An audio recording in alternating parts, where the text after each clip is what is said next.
Shalom, Akim. First of all, I'd like to start by giving all praises to Yahweh, Ba'asham, Yahawashi, Ba'asham Rakah Kodash, and double honors to the apostles and elders of Great Millstone every time. And salutations to the Akim doing this work. The topic today is going to be, around the subject of the value of men. All right, namely the Lord's elect. All right, the Lord's elect. Now, there's a few things I wanted to highlight during the course of this video, with the scriptures, as always, because I was meditating on this subject, the value of men. And pretty much right now, a man is not credited with anything, and pretty much women are at ease, men are considered insignificant and lack value. Another point is that in the eyes of women, men are reproached, or a reproach, a burden. Women are held in such high regard, so much so that if a man was defending himself from a violent woman, that can provoke a violent response from the public. People might attack you just because you're arguing with your own woman. And that's where we are today in terms of the value of men. It's pretty much non-existent when it comes to women. They don't value us. Okay. So pretty much I wanted to go into the fact that the times we're going into are going to change the value of a man and woman. And for women and most men, it's going to be for the worst. But as for the Lord's elect, it's going to be for the best. So to start with, I'm going to go to Amos 5 and 18. Because women are at ease right now. All right. But in the time to come, they're going to be panicking. It says, "Woe unto you that desire the day of the Lord. To what end is it for you? The day of the Lord is darkness and not light." And you got these women that scripture says they wipe their mouth and say they have done no evil, roughly paraphrasing. All right. That's the attitude of mainly, the Jake women, and then trickled down to all you other nations women into this, this foreign state of mind. The attitude of being able to commit crimes against men, which should really be crimes and are crimes against men biblically, such as adultery, being a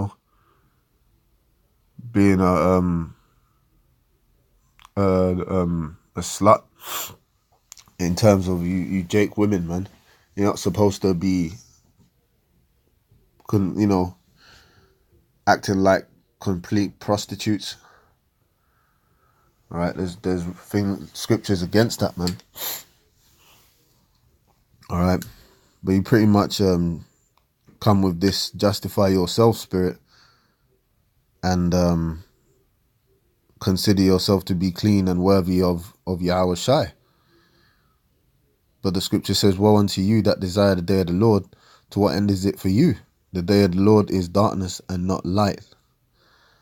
All right, and we're going to explain to what end is it for you in a moment, because pretty much I believe it's let me go to, let's just get it now, the book of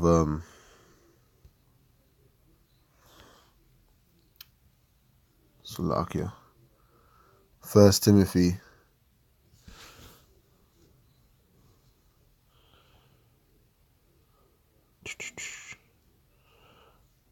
2 and 15. It says, notwithstanding, she shall be saved in childbearing. All right. So the women of the elect are only going to be saved through childbearing. Okay. Sure, and your input spiritually is of very little significance. In fact, it's insignificant, because the Lord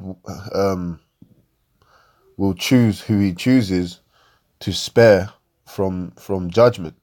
Okay. And it ain't gonna be these 40-year-old haggard out sluts, okay, that consider themselves to be queens and Nubian princesses. Okay, just as an example, wearing blonde weaves. Okay. Notwithstanding, she shall be saved in childbearing if they continue in faith and charity and holiness and sobriety. And that doesn't apply to the average Jake today. All right. And for that matter, it doesn't apply to these other nations' women either. So from here, I want to go back actually. Let's go back to Amos chapter 5. And I'll read 18 again. It says, woe unto you that desire the day of the Lord. That's you women in them churches. You make up the majority of the flock in the churches. When the scripture tells you the flock of my pasture are men. But women don't respect men. All right. To what end is it for you? The day of the Lord is darkness and not light. Yeah, man. And women can't suffer the light being switched off and being home alone. All right. So just think about the adversity they would be in a time of the Lord's return. A time of darkness and no light. Okay. A time of uncertainty, a lack of security. It says, as if a man did flee from a lion and a bear met him, or went into a house and leaned his hand on a wall, and a serpent bit him. Shall not the day of the Lord be darkness and not light, even very dark, and no brightness in it? Okay, so a time of serious difficulty. All right. Uncertainty. The certainty that you have today is going to perish overnight. The confidence that you have that someone will save you and protect you is not going to be there in the time to come. All right. So continuing on. I despise your feast days. Yeah, you women are all into Christmas, these heathenistic, demonic holidays, and claim it's for the kids, and you don't care about a man saying, listen, I don't support that, and I'm not willing to invest my laborious money, my income, my daily bread into throwing banquets and parties for vanity. Okay, because that's what it is. These holidays are vanity because they're not coming from the scriptures. Okay, the righteous holy days. But women will not delight in a man's words, especially the men teaching this truth. If you have a woman, you try and tell your woman certain things, they're going to act like demons, man. That's why it's really better to just have your own place where, you show your face from time to time, and then you just bounce, man, because our time is not to, basically to fulfill every desire of a woman. Our desires toward this truth and being teachers and students of this truth.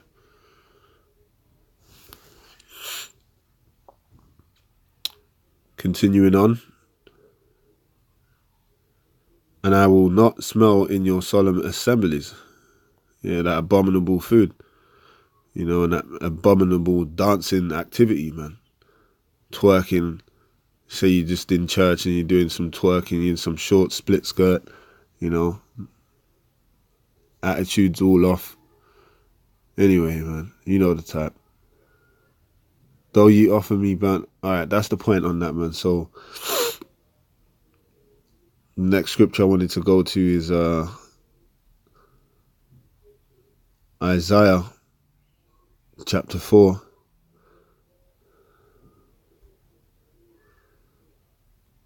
And 1. Because men are considered insignificant and lack value. But then guess what? You're going to see in the time to come the true value of a man of the Lord anyway. And you're going to feel insignificant. And this scripture backs that point up.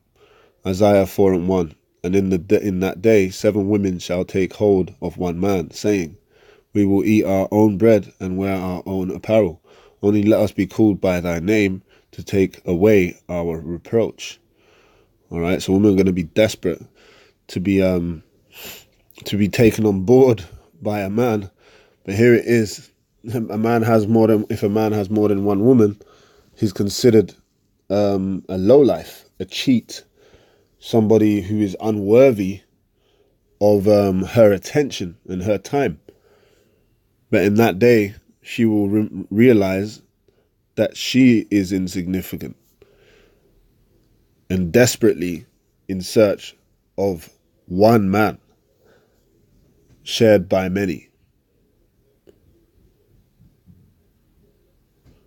And we look forward to that day, man, to see you women in the place where you should be, which is to submit to under men, all right, to be underneath men, where you belong. That's in everything in Yahawashi has order, and women's order is to be servants to men, underneath men. That's their office, that's their position, and it should never be breached.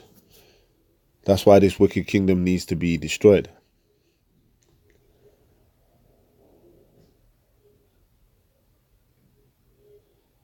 So women are going to be the burden, all right? Women are not going to be held in high regard and disrespecting the man anymore. So from here I wanted to go to Isaiah 32:9.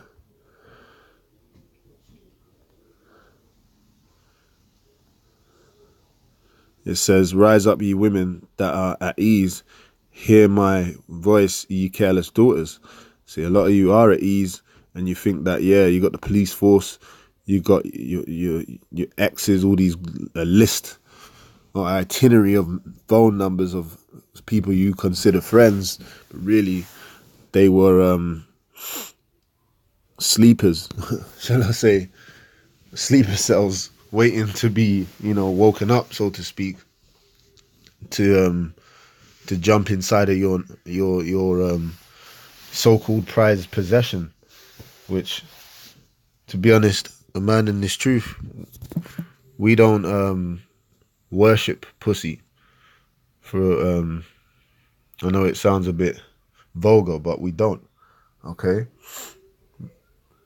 if a woman wants to do her thing and move on, then we just keep it moving. Why? Because there's plenty of women. If so be it, a man should lose one woman, the man they got the saying, there's plenty of fish in the sea. We move on from that, man. Our life, our time, our investment is not towards women. So don't let them diminish your labor, man. Okay, don't let them take all your time. Don't let them play with your mind, and don't let their actions surprise you. As in the Apocrypha, it tells you, man. If I can remember, roughly paraphrasing, I believe it says, Um, basically, don't be surprised. It doesn't say literally don't be surprised, but you can look it up, man. But anyway, continuing on.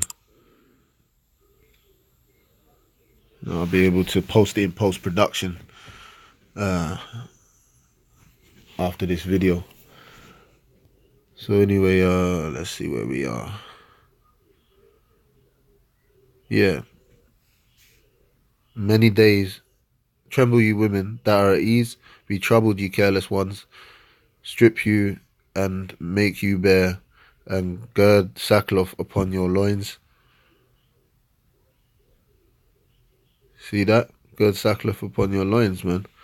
Alright? Because you've been living a life you're accustomed to, but then that life is not promised to you. And you're going to realize that everything, the environment, the society or community is just something that's been phased in over the last 100 years or less. All right, women's rights and so forth. That's just a fictitious belief that you are an a entity of power. We're gonna see how that power serves you when you ain't got no food and you got screaming children that you can't protect.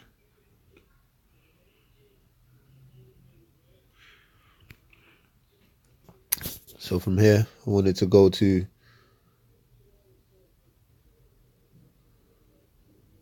Luke, the book of Luke 21 and 22. It says, "For these be the days of vengeance, that all things which are written may be fulfilled." And we are coming into a time which is the days of vengeance. The vengeance of who? Yahawashi Yahawashi upon his enemies, okay? That all things which are written may be fulfilled. Prophecies. All right, World War III. But woe unto them that are with child, and to them that give suck. All right, so that's you women, man. You claim to be the best moms, and men ain't shit. Then let's see if you got all that power and that big mouth to dominate and control, and see if anyone jumps in to protect you from adversity. For there shall be great distress in the land, and wrath upon this people, and they shall fall by the edge of the sword, and shall be led away captive unto all nations. All right, and that's basically going into history, the time that Israel was ransacked. All right, but that's another example of a time that we're going into too. All right, and there's going to be a lot of death.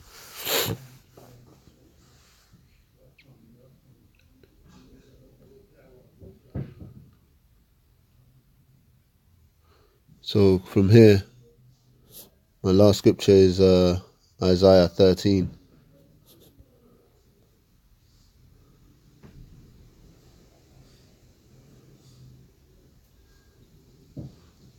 Where did it say in the scriptures that women's going to be floating somewhere and being babysitted by angels? If you believe that, then you got the wrong book, man.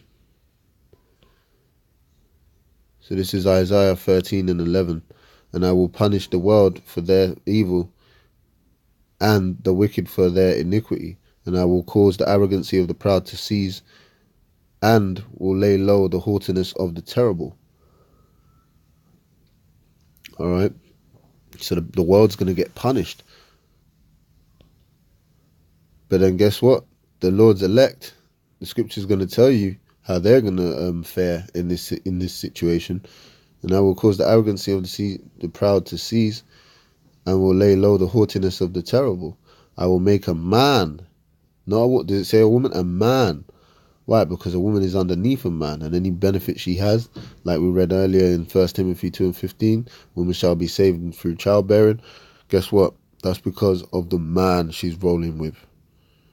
All right? Or to be paired up with. And there's more than likely going to be a virgin, all right? A woman of marriable age, all right? Ain't going to be these thoughts. So get out of your head, man. All right? And a brother might have a wife, or, you know, so to speak, a wife, man, a woman. You know, on this side, she's a demon. But on the other side, the Lord might save his household, man. And she might be a part of that. But a good example that I wanted to mention is the story of Lot. Because guess what? The Lord left Lot instructions and to tell his family and his wife, man, which was not to look back. And guess what? If she listened to her husband, she would have been all right. But she didn't respect him enough to follow what he told her to do. And that's what's going to happen, man. Women are going to try and lean on this psychology of being dominant and independent. And that's going to flash through their minds when they have no choice. And if they don't conform, they're going to find themselves in a desperate, dark situation.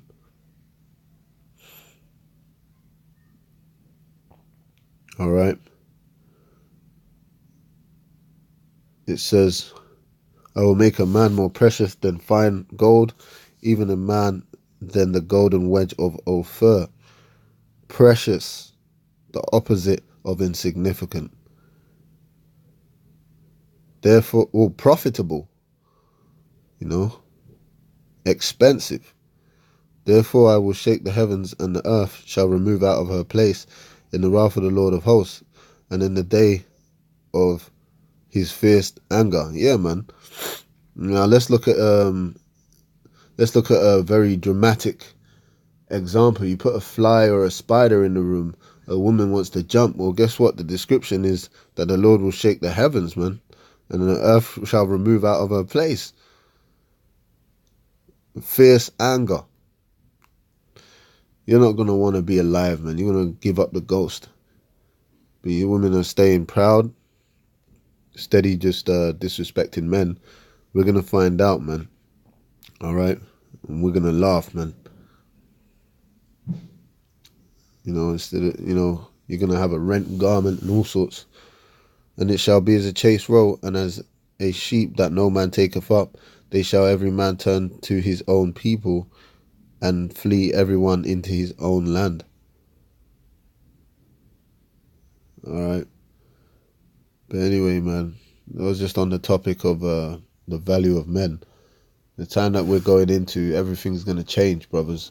So, you know, stay on point and don't let the distress of women, you know, distract you from the spiritual aspect, which is, you know, our salvation and determination towards this truth, to wake up our people and, you know, seek our own salvation.